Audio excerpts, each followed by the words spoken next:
নমস্কাৰ বন্ধুসকল, আজি আকৌ ৰাতি ডিউটি পৰিলে। ৰাতি ডিউটি পৰিলে মানে এইটো খান্দি থৈ যোৱাটো সপ্তাহত যোৱা হৈছিলে, এইটো নহ'ল। আকৌ এটা নতুনকৈ আকৌ এবাৰ নতুন খান্দিবলগীয়া হৈছে। তাকে এইটো 10 mm গিটেই ছিংগল জেগা উলিয়াব লাগে। সেইকাৰণে লেভাই বেলচা মাৰি আছে।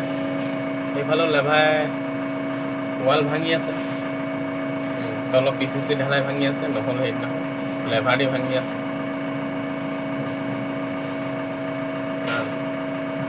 5 ইঞ্চি ভাঙি আছে এতিয়া।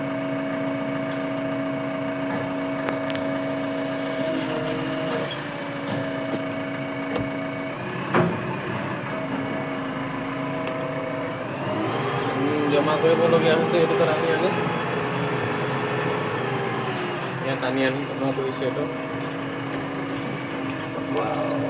দুবাৰ কাম কৰি আছে।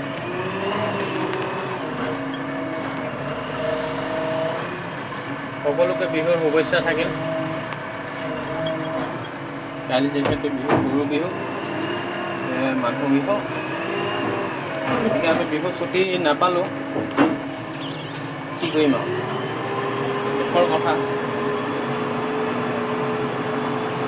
প্ৰত্যেক বছৰে বিহু ঘৰত মানুহ, এইবাৰ বাহিৰতে পালোঁ বিহু। উপায় নাইকিয়া আৰু। তথাপি সকলো ৰাইজকে বিহু আন্তৰিক কামনা জনালোঁ।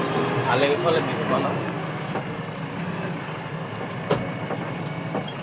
বিহু ছুটি আছিলে, পিছে মই ল'ৰাটোৰ কাৰণে মই গুচি গ'লোঁ। ল'ৰাটো জন্মদিনৰ কাৰণে মই 11 তাৰিখে গৈছিলোঁ। 11 তাৰিখে যোৱা দেখি মই আকৌ আজি আহিলোঁ। সেইকাৰণে মোৰ বিহু ছুটি কাট খালে। চাওঁ